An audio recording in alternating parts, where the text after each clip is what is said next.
ನಮಸ್ತೆ ವೀಕ್ಷಕರೇ, ನಕ್ಷತ್ರ ವಾಣಿ ಜ್ಯೋತಿಷ್ಯಾಲಯ ಮತ್ತು ವಾಸ್ತು ವಿಜ್ಞಾನ ಕೇಂದ್ರಕ್ಕೆ ಸ್ವಾಗತ. ಈಗ ನಿಮ್ಗಾಗ್ಲೇ ತಮ್ನೈನಲ್ಲಿ ನೀವು ಓದಿದ್ದೀರಾ ಏನಂತ, ನೀವು ತಿಳಿದಿರುವ ವಾಸ್ತುವಿನ ಸಿದ್ಧಾಂತ ಸರಿನಾ ಅಂತ.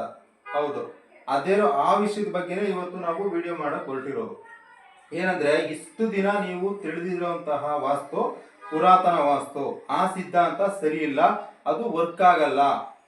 ಅದು ಯಾಕೆ ವರ್ಕ್ ಆಗಲ್ಲ ಅಂತ ನಿಮ್ಗೆ ಇವಾಗ ಈ ವಿಡಿಯೋ ನೋಡಿದ್ರೆ ಅರ್ಥ ಆಗುತ್ತೆ. ಈ ವಿಡಿಯೋನ ಎಲ್ಲೂ ಸ್ಕಿಪ್ ಮಾಡಬೇಡಿ, ಪೂರ್ತಿ ನೋಡಿ, ಓಕೆನಾ?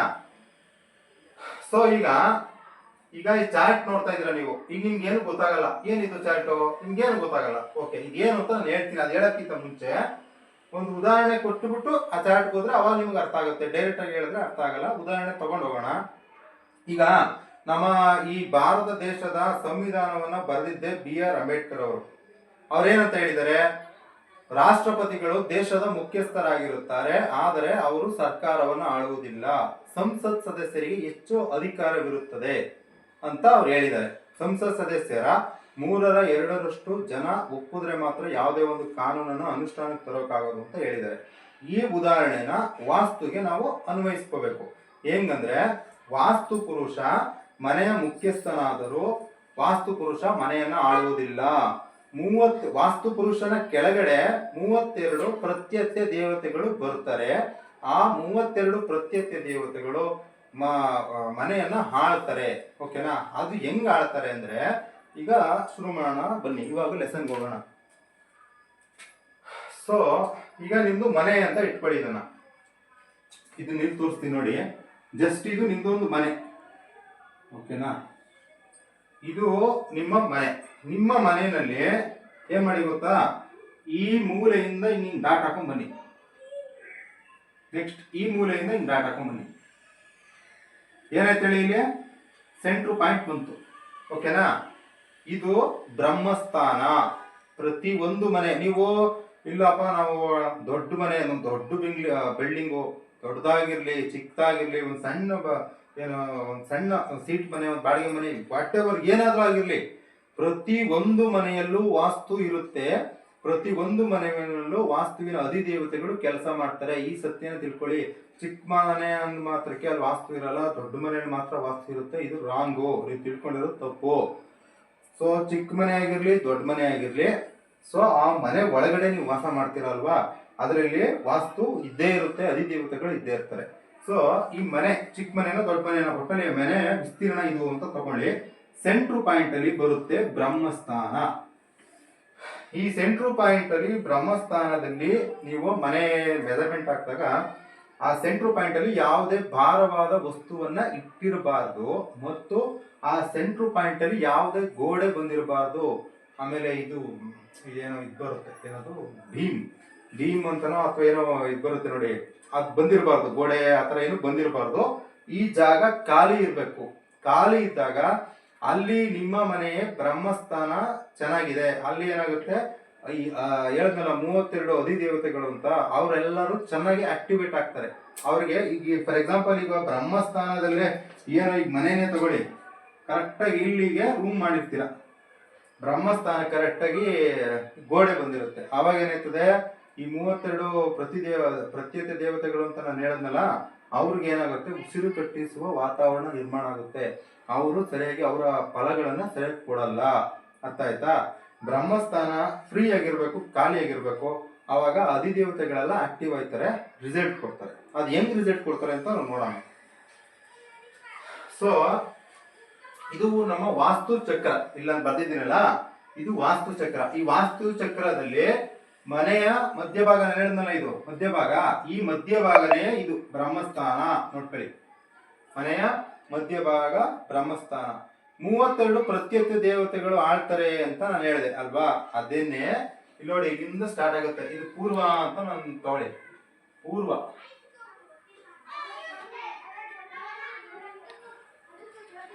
ಪಶ್ಚಿಮ. ಪೂರ್ವ ಇದು ಪಶ್ಚಿಮ. ಓಕೆನಾ? ಇಲ್ಲಿ 32 ಪ್ರತ್ಯೇಕ ದೇವತೆಗಳನ್ನ, ಅಲ್ಲಿ ಏನಾಗುತ್ತೆ,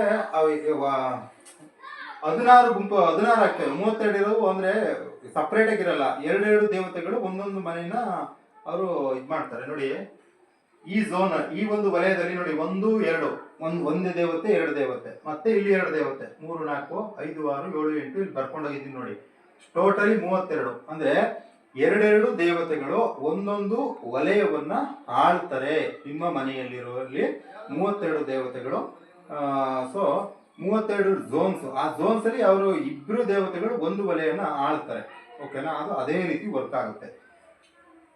ಸೊ ಇವಾಗ ಏನ್ ಮಾಡಿ ಗೊತ್ತಾ, ನೀವು ಇಲ್ಲಿ ನೀವು ಆಮೇಲೆ ಇನ್ನೊಂದು ಹೇಳ್ತೀನಿ ಕೇಳಿ. ಇಲ್ಲಿ ಬ್ರಹ್ಮಸ್ಥಾನನ ಕಂಡುಹಿಡಿಯೋದು ತುಂಬಾ ಕಷ್ಟ. ಕೆಲವೊಬ್ರು ಮನೆ ಅಪಾರ್ಟ್ಮೆಂಟ್ ಅಂತ ಅನ್ಕೊಳ್ಳಿ. ಅಪಾರ್ಟ್ಮೆಂಟ್ ಅಲ್ಲಿ ಹೆಂಗಿರುತ್ತೆ ಮನೆ, ನೀವು ಜಾಗ ಇರೋಲ್ಲ, ಬರೀತೀನಿ ನೋಡಿ. ಅಪಾರ್ಟ್ಮೆಂಟ್ ಅಲ್ಲಿ ಈ ತರ ಇರ್ತದೆ, ಅಥವಾ ತಗೊಳ್ಳಿ ಈ ತರ ಇರ್ತದೆ ಅಪಾರ್ಟ್ಮೆಂಟ್ ಅಲ್ಲಿ. ಇಲ್ಲಿ ಬ್ರಹ್ಮಸ್ಥಾನ ಕಂಡುಹಿಡಿಯೋದು ಸ್ವಲ್ಪ ಕಷ್ಟ, ಆದ್ರೂ ಈ ತರ ಹಾಕೊಳ್ಳಿ. ಇದು ಬ್ರಹ್ಮಸ್ಥಾನ, ಅರ್ಥ ಆಯ್ತಾ?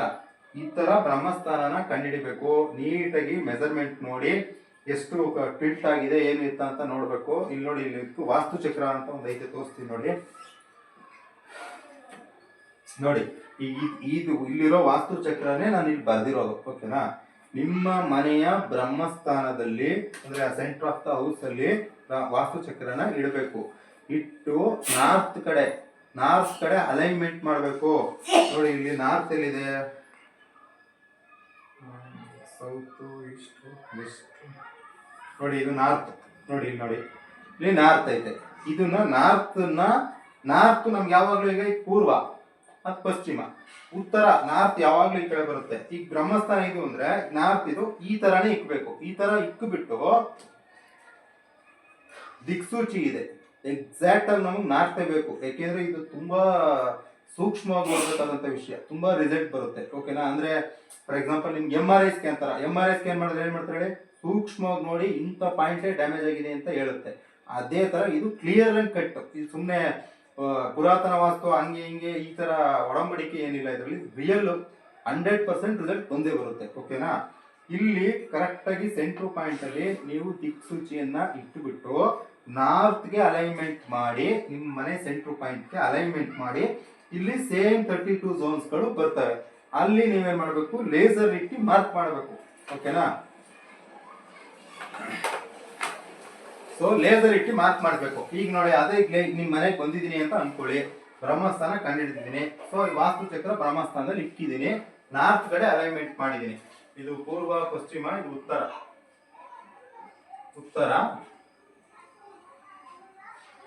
ದಕ್ಷಿಣ. ಓಕೆನಾ? ನಾರ್ತ್ ಕಡೆ ದಿಕ್ಸೂಚಿ ಇಟ್ಟು ನಾನು ಅಲೈನ್ಮೆಂಟ್ ಮಾಡಿದ್ದೀನಿ ಅಂತ ಇಟ್ಕೊಳ್ಳಿ. ಮಾಡಿದಾಗ ಇವಾಗ ಈ ಝೋನ್ಗಳನ್ನ ಈ ಜಾಗದಿಂದ ನಾವೇನ್ ಮಾಡ್ತೀವಿ, ಲೇಸರ್ನ ಬಿಟ್ಟು ಫುಲ್ಲು ಮಾರ್ಕ್ ಮಾಡ್ತೀವಿ. ನಿಮ್ಮ ಮನೆಯಲ್ಲಿ ಲೇಸರ್ನ ಬಿಟ್ಟು ಇಲ್ಲಿಂದ ಈ ಝೋನು ಅಂತ ಮಾರ್ಕ್ ಮಾಡಿ, ಮಾರ್ಕರ್ ಪೆನ್ನಿಂದ ಮಾರ್ಕ್ ಮಾಡ್ತೀವಿ.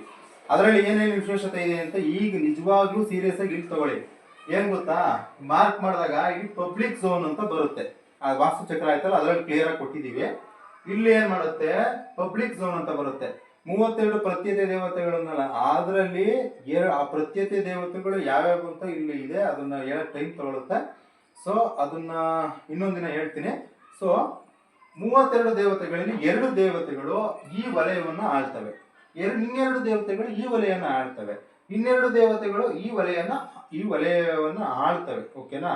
ಸೊ ಅದೇ ರೀತಿ ನಿಮ್ಗೆ ಎಲ್ಲಾ 32 ದೇವತೆಗಳು 16 ವಲಯಗಳನ್ನು ಆಳ್ತವೆ. ಓಕೆನಾ?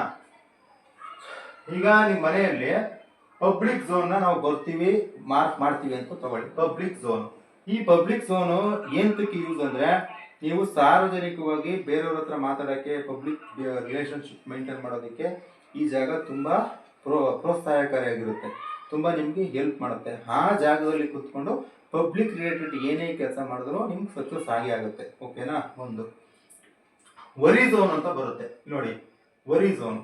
ಈ ವರಿ ಝೋನ್ ಅಲ್ಲಿ ಏನಾಗುತ್ತೆ ಗೊತ್ತಾ, ಆ ಜಾಗದಲ್ಲಿ ನೀವೇನಾದ್ರು ನಿಮ್ ಬೆಡ್ರೂಮ್ ಏನಾದ್ರು ಆ ಜಾಗದಲ್ಲಿ ಬಂದ್ಬಿಟ್ಟಿತ್ತು, ಅಥವಾ ಆ ಜಾಗದಲ್ಲಿ ನೀವು ಸೋಫಾ ಸೆಟ್ ಹಾಕೊಂಡು ಯಾವಾಗ್ಲೂ ಅಲ್ಲಿ ಕುತ್ಕೊಂತಾನೆ ಇರ್ತೀರಾ ಅಂದ್ರೆ ವರಿ ಝೋನ್. ನಿಮ್ಗೆ ಯಾವಾಗ್ಲೂ ಚಿಂತೆ, ಬೇಸರ ಆಗ್ತಾನೇ ಇರುತ್ತೆ. ಓಕೆನಾ? ಆ ವರಿ ಝೋನ್ ಅಲ್ಲಿ ಮಲಗಬಾರ್ದು, ಕುತ್ಕೊಬಾರ್ದು. ಅದೇನಿದ್ರು ಡಸ್ಟ್ಬಿನ್ ಇಡಕ್ಕೆ, ಇನ್ನೊಂದಕ್ಕೆ ಮತ್ತೊಂದಕ್ಕೆ, ಅದಕ್ಕೆ ಮಾತ್ರ ಸೀಮಿತ. ಓಕೆನಾ? ಏನೋ ಮನೆ ಒಳಗೆ ಬಂದ್ರೆ ಸಾಕು ಬೇಜಾರು. ಕೆಲವೊಬ್ರಿಗೆ ಈ ವರಿ ಝೋನ್ ಅಲ್ಲೇ ಎಂಟ್ರಿ, ಪೂರ್ವ ಇದು ಪೂರ್ವಕ್ಕೆ ಬಾಗಿಲು ಇಲ್ಲಿ ಇಕ್ಬೇಕಿತ್ತು, ಅವರು ಟಿಲ್ಟ್ ಆಗಿರ್ತದೆ. ಅದೇ ಸೀಕ್ರೆಟ್ ನಾನು ಹೇಳ್ತಾ ಇರೋದು. ಟಿಲ್ಟ್ ಆಗಿರುತ್ತೆ, ವರಿ ಝೋನ್ ಅಲ್ಲಿ ಬಾಗಿಲು ಇಕ್ಕಿರ್ತಾರೆ. ಹೊರಗಡೆ ಎಲ್ಲ ಚೆನ್ನಾಗಿ ಖುಷಿಯಾಗಿ ಬರ್ತಾರೆ, ಮನೆ ಒಳಗೆ ಬಂದ ತಕ್ಷಣ ದುಃಖ, ಒಂಥರ ಬೇಜಾರು ಅವ್ರಿಗೆ ಶುರುವಾಗುತ್ತೆ. ಯಾಕೆ ಹೇಳಿ, ವರಿ ಝೋನ್ ಅಲ್ಲಿ ಬಾಗಿಲು ಇರ್ತಾರೆ. ಪೂರ್ವಕ್ಕೆ ಪಕ್ಕದಲ್ಲೇ ಇದೆ ವರಿ ಝೋನ್, ಅಲ್ಲಿ ನೋಡ್ಕೊಂಡು ಮಾಡ್ಬೇಕು. ಓಕೆನಾ. Next fire and cash. ಇದು ಆಲ್ಮೋಸ್ಟ್ ಅಡುಗೆ ಮನೆ ಹತ್ತತ್ರಕ್ಕೆ ಬರುತ್ತೆ, ಆದ್ರೂ ನೀವು ಪ್ರತ್ಯೇಕವಾಗಿ ಮನೆ ನೋಡೇ ನಾವು ಫೈನಲ್ ಮಾಡಬೇಕು. ಫಿಲ್ಟ್ ಆಗಿರ್ತದೆ. ಅಲ್ಲೇನಂದ್ರೆ ನೀವು ಅಡುಗೆ ಮಾಡುವಂಥದ್ದನ್ನ ನೀವು ಮಾಡ್ಬೋದು. ಕ್ಯಾಶ್ ಬರ್ದಿಲ್ಲ. ಅಡುಗೆ ಮಾಡೋದಕ್ಕೆ ಮತ್ತು ಕ್ಯಾಶ್ ದುಡ್ಡನ್ನ ಇಡೋದಕ್ಕೆ ದಿ ಬೆಸ್ಟ್ ಜಾಗ ಅದು. ಓಕೆ. ಆಮೇಲೆ ನಿಮ್ಗೆ ಹಿಂದಿನ ಕಾಲದಲ್ಲೆಲ್ಲ ಗೊತ್ತಾ ನಿಮ್ಗೆ, ಅಡುಗೆ ಮನೆಯಲ್ಲಿ ನಾವು ಸಾಸಿವೆ ಡಬ್ಬದಲ್ಲಿ ನಾನು ದುಡ್ಡು ಇಕ್ಕಿದ್ದೀನಿ, ಅದೇ ಇದ್ರು ಬೇರೆ ಆ ಥರ ಅಡುಗೆ ಸಾಸಿವೆ ಡಬ್ಬದಲ್ಲಿ ದುಡ್ಡು ಇಕ್ಕಿದ್ದೀನಿ, ಇದೆಲ್ಲ ನೀವು ಕೇಳಿದ್ದೀರಾ. ಅರ್ಥ ಆಯ್ತಾ? ಇದೇನ್ ಮಾಡುತ್ತೆ, ಈ cash and fire and cash ದುಡ್ಡು, ಅಲ್ಲಿ ದುಡ್ಡನ್ನ ಆಕರ್ಷಣೆ ಮಾಡುತ್ತೆ ಆ ಜಾಗ. ಆ ಜಾಗದಲ್ಲಿ ಏನಾದ್ರು ನೀವು ಸ್ವಲ್ಪ ದುಡ್ಡು ಇಕ್ಕೋದಾಗಿರ್ಬೋದು ಅಥವಾ ಅಡುಗೆ ಮಾಡೋದು ಮಾಡಿದ್ರೆ ನಿಮ್ಗೆ ಒಳ್ಳೇದಾಗುತ್ತೆ, ಆ ಒಂದು ವಿಷಯ ನಿಮ್ಗೆ ಒಳ್ಳೇದಾಗುತ್ತೆ. ಓಕೆನಾ. ನೆಕ್ಸ್ಟ್ ಕಾನ್ಫಿಡೆನ್ಸ್ ಝೋನ್ ಅಂತ ಬರುತ್ತೆ.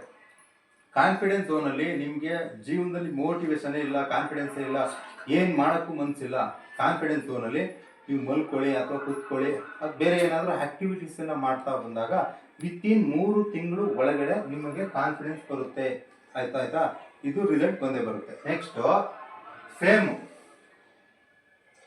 ಇದು ನೆಕ್ಸ್ಟ್ ಫೇಮ್ ಝೋನ್. ಫೇಮ್ ಅಂದ್ರೆ ಹೆಸರುವಾಸಿ. ನೀವೀಗ ಫೇಮಸ್ ಆಗಬೇಕು, ಹೆಸರು ಮಾಡಬೇಕು, ನಾನು ಹೆಸರು ಸಂಪಾದನೆ ಮಾಡಬೇಕು, ಕೀರ್ತಿ ಸಂಪಾದನೆ ಮಾಡಬೇಕು ಅಂತ ಅಂದ್ಕೊಳ್ಳಿ. ಆ ಝೋನ್ ಅಲ್ಲಿ ನೀವು ಹೆಚ್ಚು ಸಮಯ ಕೂತ್ಕೊಳ್ಳೋದಾಗಿರ್ಬೋದು, ಮಲ್ಕೊಳ್ಳೋದಾಗಿರ್ಬೋದು, ಅಥವಾ ನಿಮ್ಮ ಫೋಟೋಗಳನ್ನ ಆ ಒಂದು ವಲಯದ ಗೋಡೆಗೆ ನೇತಾಕೋದ್ರಿಂದ ನೀವು ವಿತಿನ್ 3 ತಿಂಗಳು ಒಳಗಡೆ ನೇಮ್ ಅಂಡ್ ಫೇಮ್, ಅಂದ್ರೆ ನಿಮ್ದೇ ಆದ ರೇಂಜ್ ಅಲ್ಲಿ, ಹಂಗಂತ ಮೋದಿ ತರ ಫೇಮ್ ಆಗ್ತೀರಾ ಅಂತ ಹೇಳಕ್ಕಲ್ಲ. ನಿಮ್ಮ ಜನ್ಮ ಜಾತಕದಲ್ಲಿ ಆ ತರ ಕಾಂಬಿನೇಷನ್ ಇದ್ರೆ ನೀವು ಆಗ್ತೀರಾ. ಬಟ್ ಫೇಮ್ ಚಿಕ್ಕ ಮಟ್ಟದಾಗಿರೋ ದೊಡ್ಡ ಮಟ್ಟದಲ್ಲಾಗಿರ್ಬೋದು, ಹಾಗೆ ಆಗ್ತೀರಾ. ಓಕೆನಾ. ನೆಕ್ಸ್ಟ್ ಎಕ್ಸ್ಪೆಂಡಿಚರ್ ಝೋನ್ ಅಂತ ಬರುತ್ತೆ. ಆ ಝೋನ್ ಅಲ್ಲಿ ಏನೇ ಇಟ್ರು ಎಕ್ಸ್ಪೆನ್ಸಸ್ ಖರ್ಚಾಗ್ಬಿಡ್ತದೆ. ಕೆಲವೊಂದು ಮನೆಗಳಲ್ಲಿ ಮ್ಯಾಕ್ಸಿಮಮ್ ರೂಮ್ ಎಲ್ಲ ಇಲ್ಲಿ ಮಾಡ್ಕೊಂಡಿರ್ತಾರೆ, ಅದರಲ್ಲೂ ಬೀರನ್ನ ಅಲ್ಲೇ ಇಟ್ಟಿರ್ತಾರೆ. ಒಂದು ಚಿನ್ನಾಭರಣಗಳು, ದುಡ್ಡು ಕಾಸು ಎಲ್ಲ ಅಲ್ಲೇ ಮಾಡಿರ್ತಾರೆ. ಅವ್ರಿಗೇನೋ ಕಷ್ಟ ಬರುತ್ತೆ, ಆ ಚಿನ್ನ ತಗೊಂಡೋಗಿ ಅಡ ಇರ್ತಾರೆ ಅಥವಾ ಮಾರ್ತಾರೆ, ದುಡ್ಡು ಇಟ್ಟಿರ್ತಾರೆ, ಖರ್ಚು ಮಾಡ್ಬಿಡ್ತಾರೆ. ಯಾಕೆ ಹೇಳಿ, ಎಕ್ಸ್ಪೆಂಡಿಚರ್ ಝೋನು. ಇಲ್ಲಿರುವ 2 ಅಧಿದೇವತೆಗಳು ಆ ಒಂದು ಜಾಗವನ್ನ ಆಳ್ತಾ ಇರ್ತಾರೆ. ಅವರು ಅಲ್ಲಿ ಏನೇ ಇಟ್ಟರು ಖರ್ಚು ಮಾಡಿಸ್ತಾ ಇರ್ತಾರೆ. ನೀವು ಚಿನ್ನನೇ ಇಡಿ, ಇನ್ನೇನೇ ಇಡಿ, ಬರೀ ಬಟ್ಟೆ ತುಂಬಳಗ್ರಿ, ಆ ಬಟ್ಟೆನೇ ಖರ್ಚಾಗತ್ತೆ ಅಂದ್ರೆ, ಅಯ್ಯೋ ಈ ಬಟ್ಟೆ ಹಾಕೋ ನನಗೆ ಇಷ್ಟ ಆಗ್ತಾ ಇಲ್ಲ, ಯಾರಿಗಾರ ಕೊಟ್ಬಿಡೋಣ ಅಂತ ಆ ಬಟ್ಟೆನ ನೀವೇ ಕೊಟ್ಬಿಡ್ತೀರಾ. ಆ ಥರ ಏನೇ ಇಡಿ ನೀವು ಈ ಜಾಗದಲ್ಲಿ ಎಕ್ಸ್ಪೆನ್ಸಸ್ ಆಗ್ತಾ ಇರುತ್ತೆ. ಆಯ್ತಾ. ಕೆಲವು ಜನ ಲಾಕರ್ನೇ ಇಟ್ಬಿಟ್ಟಿರ್ತಾರೆ. ಆಯ್ತಾ. ಕ್ಯಾಶ್ ಟ್ರೆಜರಿ ಅದನ್ನಂತೂ ಇಲ್ಲಿ ಇಡ್ಲೇಬಾರ್ದು, ತುಂಬಾ ಸೂಕ್ಷ್ಮವಾಗಿ ಗಮನಿಸ್ಕೊಬೇಕು. ಒಂದಾಯ್ತಾ. ಇಷ್ಟು ಎಕ್ಸ್ಪೆಂಡಿಚರ್ಸ್ ಒಂದು ಇದೇ ಕೆಲಸ, ಅದನ್ನೇ ಮಾಡುತ್ತೆ. ನೆಕ್ಸ್ಟ್ ಗುಡ್ ಅಸೋಸಿಯೇಷನ್, ಒಂದು ಒಳ್ಳೆ ಉತ್ತಮ ಸಂಘ.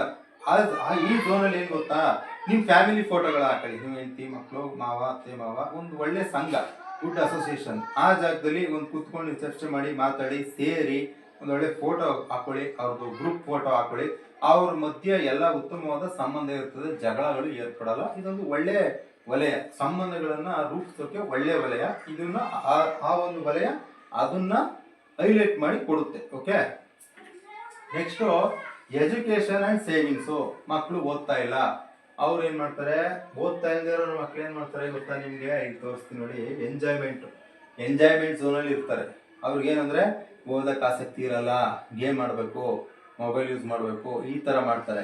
ಅದನ್ನ ಏನ್ ಮಾಡಬೇಕು, ಎಜುಕೇಶನ್ ಅಂಡ್ ಸೇವಿಂಗ್ಸು ಆ ಝೋನಲ್ಲಿ ಅವರನ್ನ ಮಲಗಿಸ್ಬೇಕು ಮತ್ತು ಓದೋಕ್ಕೆ ಅದೇ ಝೋನಲ್ಲಿ ಕುಂಡಿಸ್ಬೇಕು. ಆವಾಗ ಚೆನ್ನಾಗಿ ಅವ್ರು ಓದ್ತಾರೆ ಮತ್ತು ಸೇವಿಂಗ್ಸ್ ಚೆನ್ನಾಗಿ ಅವ್ರು ಓದಿ ಇದು ಮಾಡ್ತಾರೆ. ಒಂದು ಮತ್ತು ಸೇವಿಂಗ್ಸ್ ಏನಂದ್ರೆ, ನೀವೇನಾದ್ರೂ ಸೇವಿಂಗ್ಸ್ ಕ್ಯಾಶು ಏನಾದ್ರು ತಗೊಳ್ಳಿ, ಸೇವಿಂಗ್ಸ್ ಬಟ್ಟೆ ಅಥವಾ ಏನಾದರೂ ಸೇವಿಂಗ್ಸ್ನ ನೀವು ಇಲ್ಲಿರೋದ್ರಿಂದ ಅದು ಸೇವ್ ಆಗೇ ಇರುತ್ತೆ, ಖರ್ಚಾಗಲ್ಲ. ಈ ಒಂದು ವಲಯ ಇದನ್ನ ಮಾಡುತ್ತೆ. ಓಕೆನಾ. Next gain and success zone. ಇದು very important. Gain and success zone ಕೆಲಸ ಏನ್ ಹೇಳಿ, ಆ ಝೋನ್ ಅಲ್ಲಿ ಆ ವಲಯದಲ್ಲಿ ಏನೇ ಇಟ್ರು ಹೆಚ್ಚಾಗುತ್ತೆ ಅಂದ್ರೆ ಏನೋ, ಇದ್ದ ಜಾಗದಲ್ಲಿ ಮರಿ ಹಾಕುತ್ತೆ ಅಂತ ಅಲ್ಲ. ಆ ಜಾಗದಲ್ಲಿ ನೀವು ಫಿಸಿಕಲ್ ಗೋಲ್ಡ್ ಇಕ್ತೀರಾ, ಕ್ಯಾಶ್ ಇಕ್ತೀರಾ ಅಂತ ಅನ್ಕೊಳ್ಳಿ. ಗೋಲ್ಡ್ ಇಟ್ಕೊಳ್ಳಿ, ಒಂದು ಏನೋ ಒಂದು ಫಿಸಿಕಲ್ ಗೋಲ್ಡ್ ನೆಕ್ಲೆಸ್ ಏನಾದ್ರು ಒಂದು ಇಕ್ತೀರಾ ಅಂತ ಅನ್ಕೊಳ್ಳಿ. ಅದೇನಾಗುತ್ತೆ, ನಿಮಗೆ ವಿತಿನ್ 3 ತಿಂಗಳೊಳಗಡೆ ಇಲ್ಲ ನಾನು ಮತ್ತೆ ಇನ್ನೊಂದು ಗೋಲ್ಡ್ ಪರ್ಚೇಸ್ ಮಾಡಬೇಕು ಅಂತ ಅದ್ರ ಮೇಲೆ ಆಸೆ ಹೆಚ್ಚಾಗುತ್ತೆ, ಅಥವಾ ಬೇರೆಯವ್ರು ನಿಮಗೆ ಕೊಡಿಸ್ಬೋದು. ಯಾವುದೋ ಒಂದು ರೀತಿಯಲ್ಲಿ ಅಲ್ಲಿ ಇಟ್ಟಿರೋ ವಸ್ತು ಡಬಲ್ ಆಗುತ್ತೆ, ಜಾಸ್ತಿ ಆಗುತ್ತೆ. ಕ್ಯಾಶ್ ಇಡಿ, ನೀವು ಏನೇ ಇಡಿ ಜಾಸ್ತಿ ಆಗುತ್ತೆ. ಆಮೇಲೆ ಈಗ ಏನು ಗೊತ್ತಾ, ಗೇನ್ ಅಂಡ್ ಸಕ್ಸಸ್ ಝೋನಲ್ಲಿ ಅದಕ್ಕೆ ಒಳ್ಳೇದು ಕೆಟ್ಟದ್ದು ಅಂತ ಗೊತ್ತಿಲ್ಲ. ಸೊ ಇವಾಗ ನಿಮ್ಗೆ ಗೊತ್ತಾಗಿದೆ, ಗೇನ್ ಅಂಡ್ ಸಕ್ಸಸ್ ಝೋನಲ್ಲಿ ಏನೇ ಇಟ್ಟರು ಹೆಚ್ಚಾಗುತ್ತೆ. ನೀವೇನಾದ್ರೂ ಯಾರಾದ್ರೂ ಸಾಲ ಮಾಡಿರ್ತೀರಾ, ಸಾಲದ ಪತ್ರವನ್ನ ಅಲ್ಲಿ ಇಟ್ಟಿರ್ತೀರಾ ಆ ಝೋನಲ್ಲಿ, ಆಗ ಮತ್ತೆ ಸಾಲ ಮಾಡ್ತೀರಾ, ಸಾಲ ಜಾಸ್ತಿ ಆಗುತ್ತೆ. ಅರ್ಥ ಆಯ್ತಾ? ಫಾರ್ ಎಕ್ಸಾಂಪಲ್, ನೀವಾಗ ನಿಮ್ಗೆ ಹುಷಾರಿರಲ್ಲ, ಔಷಧಿ ಡಬ್ಬಗಳನ್ನ ಇಟ್ಟಿರ್ತೀರಾ ಎಲ್ಲಿ, ಗೇನ್ ಅಂಡ್ ಸಕ್ಸಸ್ ಝೋನಲ್ಲಿ. ಆ ಹುಷಾರ್ ನಿಮ್ಗೆ ಸರಿ ಹೋಗೋದೇ ಇಲ್ಲ, ಔಷಧಿ ಡಬ್ಬ ಇನ್ನೂ ಹೆಚ್ಚಾಗುತ್ತೆ. ಅರ್ಥ ಆಯ್ತಾ? ಆ ತರ ಈ success gain and success zone ಕೆಲಸ ಮಾಡುತ್ತೆ. ನೆಕ್ಸ್ಟ್ ಡಿಪ್ರೆಷನ್ ಝೋನು, ಖಿನ್ನತೆ. ಈ ಡಿಪ್ರೆಷನ್ ಝೋನಲ್ಲಿ ಆಲ್ಮೋಸ್ಟ್ ಬಾತ್ರೂಮ್ ಬರಬೇಕು. ಓಕೆನಾ? ಬಾತ್ರೂಮ್ ಬರಬೇಕು. ಅಲ್ಲೇನಾದ್ರೂ ರೂಮ್ ಬಂದ್ಬಿಡ್ತು ಅಥವಾ ಇನ್ನೇನಾದ್ರೂ ಬೇರೆ ನೀವು ಮಲಗ್ತಾ ಇದ್ದೀರಾ, ಏನಾದ್ರು ಇತ್ತು ಅಂದ್ರೆ ನಿಮಗೆ ಡಿಪ್ರೆಷನ್ ಆಗ್ತಾ ಇರುತ್ತೆ, ಖಿನ್ನತೆ, ಮಾನಸಿಕ ಖಿನ್ನತೆ ಆಗ್ತಾ ಇರುತ್ತೆ. ಅದು ನಿಮ್ಗೆ ತುಂಬಾ ಕೊಲ್ತಾ ಇರುತ್ತೆ, ಕೊಲ್ಲತಾನೇ ಇರುತ್ತೆ. ಕೊಲ್ಲುವ ರೋಗ ಅಂತ ನೀವು ಕೇಳಿದಿರಲ್ವಾ, ಆ ತರ ಡಿಪ್ರೆಷನ್ ಝೋನ್ ಅಲ್ಲಿ ಅಲ್ಲಿರುವ 2 ಅಧಿದೇವತೆಗಳು ಖಿನ್ನತೆಯನ್ನ ಕೊಡ್ತಾರೆ. ಖಿನ್ನತೆ ಕೊಡೋದೇ ಅವ್ರ ಕೆಲಸ. ಅದಕ್ಕೆ ನಾವೇನ್ ಮಾಡ್ಬೇಕು, ಆ ಜಾಗದಲ್ಲಿ ಮಲಗಬಾರ್ದು, ಅದನ್ನ ಬಾತ್ರೂಮ್ಗೆ ಮೀಸಲಾಗಿಡಬೇಕು. ಓಕೆನಾ? Next financial support. Financial support zone ಅದೇನಂದ್ರೆ ನಿಮ್ಗೆ ಆರ್ಥಿಕ ಬೆಂಬಲ. ಬೇರೆ ಯಾರೋ ಒಬ್ಬ ವ್ಯಕ್ತಿ ಬೇರೆ ವ್ಯಕ್ತಿಯಿಂದ ನೀವು ಹಣವನ್ನ ನಿರೀಕ್ಷೆ ಮಾಡ್ತಾ ಇದ್ದೀರಾ, ಅವ್ರು ಕೊಡ್ಲಿ ಅಂತ ನೀವು ಅನ್ಕೊಂತಾ ಇದ್ದೀರಾ. ಆ ಝೋನ್ನ ಗೋಡೆಯ ಮೇಲೆ ಅವ್ರ ಫೋಟೋನ ಹಾಕಿ ಅಥವಾ ಅವ್ರ ಹೆಸರನ್ನ ಬರೀರಿ. ಓಕೆನಾ? ಮತ್ತು ಅವ್ರೇನಾದ್ರು ನಿಮ್ಮ ಮನೆಗೆ ಬಂದಾಗ ಆ ಝೋನಲ್ಲೇ ಕುತ್ಕೊಂಡು ಚರ್ಚೆ ಮಾಡಿ, ಆವಾಗ ಅವರು ನಿಮಗೆ ದುಡ್ಡು ಕೊಡೋಕ್ಕೆ ಮನಸ್ಸು ಮಾಡ್ತಾರೆ, ನಿಮ್ಗೆ ಸಪೋರ್ಟ್ ಸಿಗುತ್ತೆ, ಆರ್ಥಿಕ ಬೆಂಬಲ ಸಿಗುತ್ತೆ. ಆ ಝೋನ್ ಕೆಲಸನೇ ಅದು, ಅದನ್ನ ಅದಕ್ಕೆ ಬಳಸ್ಕೊಳ್ಳಿ. ಓಕೆನಾ? Next love and attraction zone. ಇದ್ರ ಬಗ್ಗೆ ತುಂಬಾ ಇಂಟ್ರೆಸ್ಟಿಂಗ್ ಇದು. ಲವ್ ಅಂಡ್ ಅಟ್ರಾಕ್ಷನ್ ಝೋನ್ ಅಂದ್ರೆ ಸೇಮ್ ಅಲ್ಲಿರೋ 2 ಅಧಿದೇವತೆಗಳು ಆ ಲವ್ ಅಂಡ್ ಅಟ್ರಾಕ್ಷನ್ ನಿಮ್ಗೆ ಚೆನ್ನಾಗಿ ಕೊಡ್ತಾರೆ. ಸೊ ಅಲ್ಲಿ ಏನು ಗೊತ್ತಾ, ಮದುವೆ ಆಗಿಲ್ಲದೆ ಇರುವಂತಹ ಅವಿವಾಹಿತರು, ಗಂಡಾಗ್ಲಿ ಹೆಣ್ಣಾಗ್ಲಿ ಮಲ್ಕೊಂಡ್ರೆ ಅವ್ರಿಗೆ ಮದುವೆ ಆಗ್ಬಿಡುತ್ತೆ. ಓಕೆನಾ? ಆದ್ರೆ ಇಲ್ಲೊಂದು ಒಳ ಸೂಕ್ಷ್ಮ ಇದೆ. ಫಾರ್ ಎಕ್ಸಾಂಪಲ್, ಈಗ ಯಾವುದೋ ಒಂದು ಹುಡುಗಿ ಸೆಕೆಂಡ್ PUC ಓದ್ತಾ ಇದ್ದಾಳೆ, ಅವರು ಇನ್ನೂ ಡಿಗ್ರಿ ಓದಬೇಕು, ಇನ್ನೂ ಏನೇನೋ ಇದೆ ಅವ್ರ ಉದ್ದೇಶಗಳು, ಈಗಲೇ ಮದುವೆ ಮಾಡೋ ಪ್ಲಾನಿಂಗ್ ಇಲ್ಲ.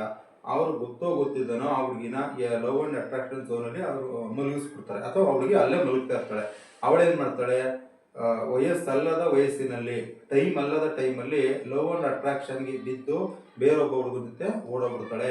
ಮ್ಯಾಕ್ಸಿಮಮ್ ಎಷ್ಟೋ ಜನ ನೀವು ಅಬ್ಸರ್ವ್ ಮಾಡಿ, ಇಲ್ಲ ಯಾರೋ ಅವ್ರ ಮಗಳು ಓಡೋಗ್ಬಿಡ್ಲಂತೆ, ಇವ್ರ ಮಗಳು ಓಡೋಗ್ಬಿಡ್ಲಂತೆ ನೀವು ಕೇಳಿದ್ದೀರಾ. ಯಾಕೆ ಓಡೋದ್ಲು ಅಂದ್ರೆ ಲವ್ ಅಂಡ್ ಅಟ್ರಾಕ್ಷನ್ ಝೋನಲ್ಲಿ ಅವ್ರು ಮಲ್ಕೋತಾ ಇದ್ದಾಗ ಆ ಅಧಿದೇವತೆಗಳು ಅದಕ್ಕೆ ಪ್ರಚೋದನೆ ಮಾಡ್ತವೆ, ಅದನ್ನ ಕೊಡ್ತವೆ, ಆಗ ಅವರು ಓಡೋದು ಮದುವೆ ಆಯ್ತಾರೆ. ಸೊ ಅದೇನು ಹೇಳಿದ್ನಲ್ಲ, ಓದ್ತಾ ಇರೋರು, ಮದುವೆ ಮಾಡೋ ಪ್ಲಾನಿಂಗ್ ಇಲ್ಲದೆ ಇರೋವಂಥವ್ರು ಹುಡುಗ ಅಥವಾ ಹುಡುಗಿ, ಸೊ ಅವ್ರನ್ನ ಆ ಝೋನಲ್ಲಿ ಮಲಗಿಸ್ಬಾರ್ದು. ಮದುವೆ ಈಗ ನೀವು ಹುಡುಕ್ತಾ ಇರ್ತೀರಾ, 35 ವರ್ಷ ಆಯ್ತು, 30 ವರ್ಷ ಆಯ್ತು, ಮದುವೆ ಆಯ್ತಾ ಇಲ್ಲ, ಆ ಝೋನಲ್ಲಿ ಹುಡುಗ ಅಥವಾ ಹುಡುಗಿ ಯಾರಾದ್ರೂ ಮಲ್ಕೊಂಡ್ರೆ ವಿತಿನ್ 3 ತಿಂಗಳೊಳಗಡೆ ಮದುವೆ ಹಾಗೆ ಆಗುತ್ತೆ. ಇದು 100% ರಿಸಲ್ಟ್. ಓಕೆನಾ? ಇದು ಟ್ರೈಡ್ ಅಂಡ್ ಟೆಸ್ಟೆಡ್, ಪ್ರಯತ್ನಿಸಿ ನೋಡಿ ನಾವು ಹೇಳ್ತಾ ಇರೋದು. ಎಲ್ಲಾ ಕಡೆನೂ ವರ್ಕ್ ಆಗುತ್ತೆ. ಓಕೆನಾ? ಯಾವ ದುಡ್ಡು ಖರ್ಚು ಮಾಡಂಗಿಲ್ಲ, ಏನಿಲ್ಲ, ಆರಾಮಾಗಿ ಆ ಝೋನಲ್ಲಿ ಮನಿಕೊಂಡ್ರೆ ಮದುವೆ ಆಗುತ್ತೆ. ಯಾಕಾಗಬಾರ್ದು ಅಲ್ವಾ? ಒಂದ್ಸರಿ ಟ್ರೈ ಮಾಡೋ ತಪ್ಪೇನು? ನೆಕ್ಸ್ಟ್ ಮಕ್ಕಳಾಗಿಲ್ಲ ಅಂತ ಸುಮಾರು ಜನ ಕೇಳ್ತಾರೆ. ಸೇಮ್ ಲವ್ ಅಂಡ್ ಅಟ್ರಾಕ್ಷನ್ ಝೋನಲ್ಲೇ ಮಕ್ಕಳಾಗಿಲ್ಲ, ನಮ್ಮ ಮದುವೆಗೆ 5 ವರ್ಷ ಆಯ್ತು, 3 ವರ್ಷ ಆಯ್ತು, ನಮ್ಮ ಮಕ್ಕಳಾಯ್ತಲ್ಲ ಅಂತ ಕೇಳ್ತಾರೆ. ಆಕ್ಚುಲ್ ಆಗಿ ಸತ್ಯ ಹೇಳ್ತೀನಿ ಕೇಳಿ, ನಿಮ್ಮ ಜನ್ಮ ಜಾತಕನ ಅದಕ್ಕೆ ಬರ್ದಿರೋದು ನೋಡಿ ಇಲ್ಲಿ. ಜ್ಯೋತಿಷ್ಯಾಲಯ ಆಮೇಲೆ ವಾಸ್ತು.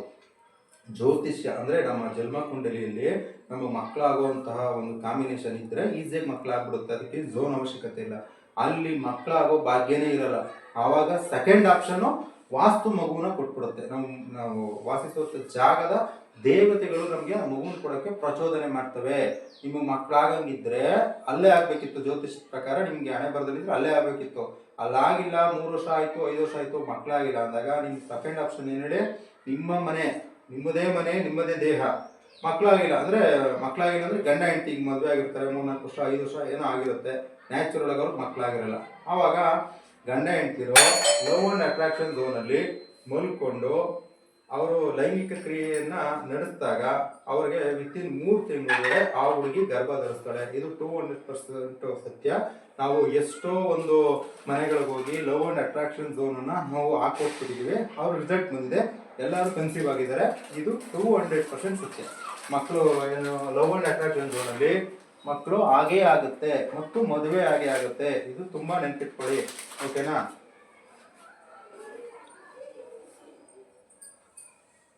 Next wealth zone. ವೆಲ್ತ್ ಅಂದ್ರೆ ಸಂಪತ್ತು. ಆ ವೆಲ್ತ್ ಝೋನ್ ಅಲ್ಲಿ ನೀವೇನ್ ಮಾಡ್ತೀರಾ ಅಂದ್ರೆ, ಅಲ್ಲಿ ಮನೆಯ ಮುಖ್ಯಸ್ಥ ಕೆಲ್ಸಕ್ಕೂ ದುಡಿತಾ ಇರ್ತಾನಲ್ಲ ವ್ಯಕ್ತಿ, ಅವನು ವೆಲ್ತ್ ಝೋನ್ ಅಲ್ಲಿ ಮನಿ ಕಳೆದ್ರಿಂದ ಅವನಿಗೆ ಹೊಸ ಹೊಸ ಉದ್ಯೋಗಗಳು, ಹೊಸ ಹೊಸ ಆದಾಯ ಮೂಲಗಳು, ಅವಕಾಶಗಳು ಹೆಚ್ಚು ಬರ್ತವೆ. ಮನೆಯಲ್ಲಿ ತುಂಬಾ ವೆಲ್ತ್ ಸಂಪತ್ತು ಹೆಚ್ಚಾಗುತ್ತೆ. ಬೀರು, ಒಂದು ಟ್ರೆಜರಿ ಏನಾದ್ರು ಇಕ್ಬೋದು. ಸಂಪತ್ತು ಸಂಬಂಧಪಟ್ಟಿದ್ದು ಏನೇ ಅಲ್ಲಿ ಇಕ್ರಿ ನಿಮ್ಗೆ ಚೆನ್ನಾಗಿ ಅನುಕೂಲ ಆಗುತ್ತೆ. ನೆಕ್ಸ್ಟ್ ವೆಲ್ತ್ ಆಯ್ತು. ಹೆಲ್ತ್ ಝೋನು ನೋಡಿ, ಇದು ಹೆಲ್ತ್ ಝೋನ್ ಮಹತ್ವ ಏನು ಗೊತ್ತಾ? ನಿಮ್ಗೆ ಎಂಥ ದೀರ್ಘಕಾಲದ ಕಾಯಿಲೆ ಆಗಿರಲಪ್ಪ, ಕ್ಯಾನ್ಸರ್ ಬಂದಿರಲಿ, ಇನ್ನೇನೋ ಬಂದಿರಲಿ, ಓಕೆನಾ, ನಿಮ್ಮ ಜನ್ಮ ಜಾತಕದಲ್ಲಿ 6, 8, 12ನೇ ಮನೆ ಆಕ್ಟಿವ್ ಆಗಿರ್ತದೆ, ನಿಮ್ಗೆ ಯಾವುದೋ ರೋಗ ಬಂದಿರುತ್ತೆ, ಆ ರೋಗದಿಂದ ನೀವು ನರಳುತ್ತಾ ಇರ್ತೀರಾ, ಓಕೆನಾ. ಇನ್ನೊಂದು ಸತ್ಯ ಹೇಳ್ತೀನಿ. ಒಬ್ಬ ಮನುಷ್ಯನಿಗೆ ತುಂಬಾ ನೋವು ಕೊಡೋದು 2 ವಿಷಯ. ಯಾವುದು ಗೊತ್ತಾ? ಒಂದು, ಎಲ್ಲಾನು ಕಳ್ಕೊಂಡು ಬೀದಿಗೆ ಬಂದ್ಬಿಡೋದು, ದುಡ್ಡು ಕಾಸು ಎಲ್ಲ ಕಳ್ಕೊಂಡು ಬೀದಿಗೆ ಬಂದ್ಬಿಡ್ತಾನೆ. ಇನ್ನೊಂದು, ಅನಾರೋಗ್ಯದಿಂದ ಬಳಲ್ತಾನೆ. ಇವೆರಡೇ ವಿಷಯ ತುಂಬಾ ನೋವನ್ನ ಕೊಡೋದು, ಓಕೆನಾ. ಸೊ ಆರೋಗ್ಯ ಅನ್ನೋದು ತುಂಬಾ ಮುಖ್ಯ. ಈ ಹೆಲ್ತ್ ಝೋನ್ ಏನ್ ಮಾಡುತ್ತೆ? ಈ ಹೆಲ್ತ್ ಝೋನ್ ಅಲ್ಲಿ 2 ದೇವತೆಗಳು ಇರ್ತಾರೆ ಅಂತ ಹೇಳಿದ್ನಲ್ಲ, ಅವರು ಆರೋಗ್ಯವನ್ನು ಕೊಟ್ಟು ಬಿಡ್ತಾರೆ. ಅಲ್ಲಿ ನೀವು ಎಂತ ದೀರ್ಘಾವಧಿ ಕಾಯಿಲೆ ಆಗಿರ್ಲಿ, ನಿಮ್ ಜಾತಕ ಹೆಂಗೆ ಇರ್ಲಿ, ಆ ಝೋನ್ ಅಲ್ಲಿ ನೀವು ಮಲ್ಕೊಂಡ್ರೆ, ನೀವೇನಂದ್ರೆ ಕಂಟಿನ್ಯೂಸ್ ಆಗಿ ಮಲ್ಕೊಳ್ಳಿ, 3 ತಿಂಗಳೊಳಗಡೆ ನಿಮ್ಮ ಆರೋಗ್ಯ ಸುಧಾರಿಸುತ್ತೆ. 100ರಲ್ಲಿ 80% ನೀವು ಚೇತರಿಕೆ ಆಗ್ತೀರಾ. ಅದರಲ್ಲಿ 2 ಮಾತೇ ಇಲ್ಲ, ಓಕೆನಾ. ಆರೋಗ್ಯ ಕೊಡುತ್ತೆ ನಿಮಗೆ. 80% ಕ್ಯೂರ್ ಆಗಿಬಿಡುತ್ತೆ, ಇದು ಮಾತ್ರ ಪಕ್ಕ. ನೆಕ್ಸ್ಟ್ ಐಡಿಯಾ ಝೋನ್ ಅಲ್ಲಿ ಮಲಗಬಾರ್ದು. ಆಲೋಚನೆಗಳು, ಥಿಂಕಿಂಗ್, ಜಾಸ್ತಿ ಯೋಚನೆಗಳು ಬರುತ್ತೆ. ನೀವೇನಾದ್ರು ಒಂದು ಪ್ಲಾನ್ ಮಾಡಬೇಕು, ಯೋಚನೆ ಮಾಡಬೇಕು, ನನಗೆ ಹೊಸ ಐಡಿಯಾ ಬೇಕು, ಅವರು ಆ ಜಾಗದಲ್ಲಿ ಕುತ್ಕೊಂಡು ಪ್ಲಾನ್ ಮಾಡಬೇಕು, ಅಲ್ಲಿ ಐಡಿಯಾ ಮಾಡಬೇಕು. ಐಡಿಯಾಗೆ ಮಾತ್ರ ಅದು. ಮಲಗ್ತೀನಿ ಅಂದ್ರೆ ಕಡಿಮೆ ನಿದ್ದೆ, 1-2 ಅವರ್ ಮಲ್ಕೋತಾರೆ, ಎಚ್ಚರ ಆಗ್ಬಿಡ್ತಾರೆ. ಆಲೋಚನೆಗಳು ಜಾಸ್ತಿ ಬಂದಾಗ ನಿದ್ದೆ ಬರುತ್ತೆ, ಆ ಥರ ಆಗ್ಬಿಡುತ್ತೆ. ಮತ್ತು ಅಲ್ಲಿ ಭಾರ ವಸ್ತುವನ್ನ ಇಡಬಾರ್ದು. ಬುದ್ಧ ಒಂಥರ ಧ್ಯಾನ ಮಾಡ್ತಾರ ಫೋಟೋ ಐತಲ್ಲ, ಅದನ್ನ ಅಲ್ಲಿ ಇಕ್ಬೇಕು. ನಾನು ಇದನ್ನೆಲ್ಲಾನು ಮುಖ್ಯಾಂಶ ಹೇಳ್ತಾ ಇದ್ದೀನಿ. ಮುಖ್ಯಾಂಶ ಅಂದ್ರೆ ಮೇನ್ ಹೆಡ್ಲೈನ್ಸ್ ಹೇಳ್ತಾ ಇದ್ದೀನಿ. ಇದ್ರ ಸಾರಾಂಶ ಹೇಳಿದ್ರೆ ಒಂದೊಂದು ಝೋನೇ ಒಂದೊಂದು ಕಂಟೆಂಟ್ ಮಾಡ್ಕೊಡ್ಬೋದು, ಅಷ್ಟು ವಿಚಾರಗಳಿದೆ, ಓಕೆನಾ. ಅದು ನೆಕ್ಸ್ಟ್ ಮುಂದಿನ ದಿನದಲ್ಲಿ ನೋಡೋಣ. ನೆಕ್ಸ್ಟ್ ಐಡಿಯಾ ಝೋನ್ ಆದ್ಮೇಲೆ ಎಂಜಾಯ್ಮೆಂಟ್ ಝೋನ್ ಅಲ್ಲಿ ನೀವು ಕುತ್ಕೊಳ್ಳೋದು ಅಥವಾ ಮಲ್ಕೊಳ್ಳೋದ್ರಿಂದ ನಿಮ್ಗೆ ಮನೋರಂಜನೆ, ಮನಸ್ಸು ಖುಷಿ ಆಗುತ್ತೆ, ಉಲ್ಲಾಸ, ಉತ್ಸಾಹ, ಉರುಪು ಅನ್ನೋದು ಹೆಚ್ಚಾಗುತ್ತೆ. ಅದು ಆ ಝೋನ್ ಅಲ್ಲಿ ಕೆಲಸ ಮಾಡುತ್ತೆ. ಇದಿಷ್ಟೇ. ನೆಕ್ಸ್ಟ್ ಎಂಜಾಯ್ಮೆಂಟ್ ಆದ್ಮೇಲೆ ಪಬ್ಲಿಕ್ ಝೋನ್. ಅದು ಸ್ಟಾರ್ಟಿಂಗ್ ಹೇಳಿದ್ನಲ್ಲ ಪಬ್ಲಿಕ್ ಝೋನು. ಸೊ ಈ 32 ಝೋನ್ಗಳು ಈ ರೀತಿ ಕೆಲಸ ಮಾಡುತ್ತೆ, ಓಕೆನಾ. 32 ದೇವತೆಗಳು 16 ಝೋನ್ಗಳಲ್ಲಿ ಕೆಲಸ ಮಾಡ್ತವೆ. ನಿಮ್ಮ ಮನೆಯದು ಬಾಗಿಲು ಆ ಕಡೆ ಇದೆ, ಈ ಕಡೆ ಇದೆ, ಅದೆಲ್ಲ ಮ್ಯಾಟ್ರ್ ಆಗಲ್ಲ, ಅದೆಲ್ಲ ವರ್ಕ್ ಆಗಲ್ಲ. ಪೂರ್ವದಲ್ಲಿದೆ, ಅದನ್ನು ಒಂದು ವಿಡಿಯೋ ಮಾಡಿದ್ದೀನಿ. ಪಶ್ಚಿಮಕ್ಕೆ ಇಟ್ಕೊಂಡವರು ಉದ್ಧಾರ ಆಗಿದ್ದಾರೆ. ವಾಸ್ತು ಪ್ರಕಾರ ಇರಬೇಕು. ಈ ಥರನೇ ಅದು ಕೆಲಸ ಮಾಡೋದು. ಈ ಅಸೆಂಬ್ಲಿನಲ್ಲಿ ನಾವು ನೀಟಾಗಿ ಮಾನಿಟರ್ ಮಾಡಿಬಿಟ್ರೆ ನಾವು ಮನೆಯಲ್ಲಿ ಆರಾಮಾಗಿ ನೆಮ್ಮದಿಯಾಗಿ ಜೀವನ ಮಾಡ್ಬೋದು, ಓಕೆನಾ. ನಿಮ್ಮ ಮನೆಯಲ್ಲೂ ನಿಮ್ಮ ಮನೆಯಲ್ಲೂ ವಾಸ್ತು ಯಾವ್ಯಾವ ಝೋನು ಏನು ಎತ್ತ ಅಂತ ಕ್ಲಿಯರ್ ಆಗಿ ತಿಳ್ಕೊಬೇಕು ಅಂದರೆ ನನ್ನ ನಂಬರ್ ಇದೆ ನೋಡಿ, 6363604875. ಅದಕ್ಕೆ ನೀವು ಫೋನ್ ಮಾಡಿ. ಮೆಸೇಜ್ ಮಾಡೋಕ್ಕೋಗ್ಬೇಡಿ, ಫೋನ್ನೇ ಮಾಡಿ. ಯಾಕಂದರೆ ಮೆಸೇಜ್ ಜಾಸ್ತಿ ಓದಕ್ಕೆ ಹೋಗಲ್ಲ, ಫೋನ್ ಮಾಡಿದ್ರೆ ನಾನು ಉತ್ತರ ಕೊಡ್ತೀನಿ. ಸೊ ನೀವು ಅದಕ್ಕೆ ಫೋನ್ ಮಾಡೋದ್ರಿಂದ ನೀವು ನಮ್ಮ ಡೈರೆಕ್ಟಾಗಿ ಮಾತಾಡಿ, ಯಾವ ಏರಿಯಾ ನಿಮ್ದು ಯಾವ ಅಂತ ಹೇಳಿದಾಗ ನಾವು ಬರ್ತೀವಿ.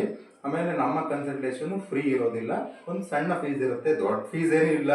ಜನಸೇವೆಯೇ ನಮ್ಮ ಮುಖ್ಯ ಉದ್ದೇಶ. ಯಾಕೆಂದರೆ ಜೀವ ಮತ್ತು ಜೀವನ ಅಮೂಲ್ಯವಾದದ್ದು. ದುಡ್ಡು ಕೊಟ್ಟು ನನ್ನ ತೃಪ್ತಿಪಡಿಸೋಕ್ಕಾಗುತ್ತಾ? ನೀವು ಎಷ್ಟು ಕೊಡ್ತೀರಾ? 50 ಲಕ್ಷ, 1 ಕೋಟಿ, ನಾನು ತೃಪ್ತಿ ಪಡೋದೇ ಇಲ್ಲ. ಸೊ ದುಡ್ಡಿಂದ ಮನುಷ್ಯನ ತೃಪ್ತಿಪಡಿಸೋಕ್ಕಾಗಲ್ಲ. ನೀವು ಎಷ್ಟು ಕೇಳ್ತಾರೇನೋ ಆ ಥರ ಭಯನೂ ಇಟ್ಕೊಂಬೇಡಿ.